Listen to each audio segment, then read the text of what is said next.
Carrera Tips, Sunday, June 7, 2026. Race 1, 3 road rating base na merong 6 entries. Start ito ng peak 6, races 1 to 6. Dito sa race 1, pampremera ko yung 2, Auto Cruz, sakay ni Patty Dilema. Alam naman natin yan si Auto Cruz, gumagawa yan ng 124.5 sa 1-4. At panigundo ko yung entry number 1, Student Regent, sakay ni Jeff Sarate. Yang kabayo na yan, nung manalo yan, ang lakas ng dating yan.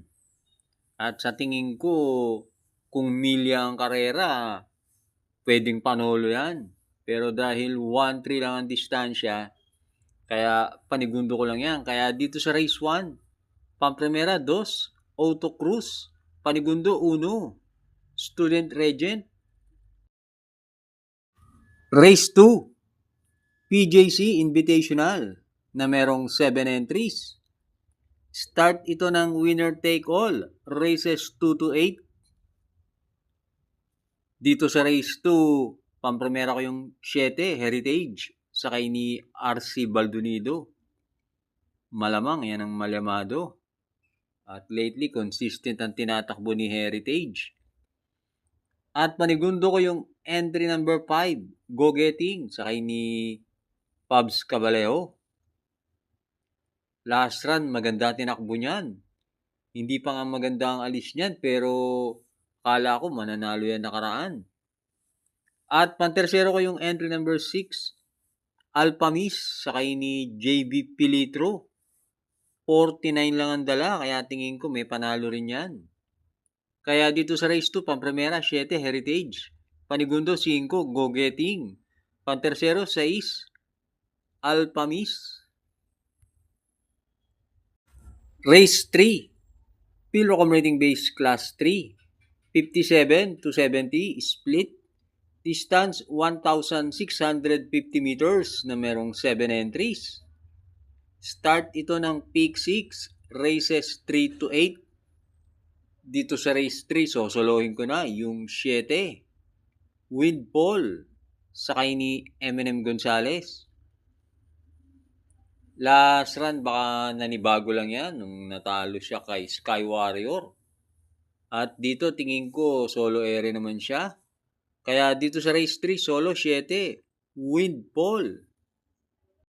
Race 4, 3-year-old invitational na merong 6 entries. Start ito ng peak 5, races 4 to 8. Dito sa race 4, pampremera ko yung 2, Kangkaluking, sakay ni JT Pabilik. Nung manalo yan sa maiden, gumawa ng 113.8. At panigundo ko yung entry number 1, Siling Labuyo, sakay ni AR Villegas. Tingin ko pag nakasolo area yan, may panalo rin yan. At minsan yan si Kangkaluking, may lundag na hindi masyadong maganda. Kaya dito sa race 4, pampremera 2, Kangkaluking, panigundo 1, Siling Labuyo. Huwag na huwag pong kakalimutan, mag-like and subscribe. At binabati ko nga pala ang ating mga members. Thanks for joining.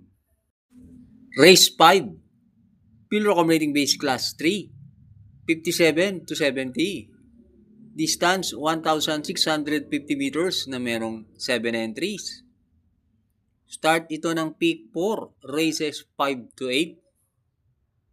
Dito sa race 5, pampremera ko yung 6, M Butterfly, sakay ni PJ Guse. Tingin ko solo area yan. At panigundo ko yung 7, Longevity, sakay ni AR Villegas. Isa yan sa may best time na 139.5. Kaya dito sa race 5, pampremera 6, M Butterfly, panigundo 7, Longevity. Race 6 na tayo. Pilrocom Rating Base Class 4, 42 to 56 split. Distance 1,300 meters na merong 6 entries. Dito sa race 6, pampremera ko na rin yung entry number 5, Summer Rule, sakay ni RC Simasio. Yan si Summer Rule, ilang beses na nanalo yan sa PJC. At meron yan 119 sa distansyang 1-3. At panigundo ko yung entry number 4, Melania, sakay ni JB Hernandez. Lately, magaganda na tinatakbo niya ni Melania at buenas pa ang koneksyon. Kaya dito sa race 6, Pampramera 5, Summer Rule. Panigundo 4, Melania. Last double na tayo, race 7. Pilo accumulating base class 4. 42 to 56 is split. Distance 1,300 meters na merong 6 entries.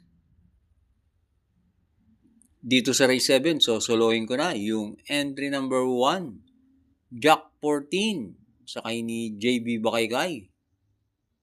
Yan si Jack 14, merong 113.5 sa 1-2 sa Metro Turf.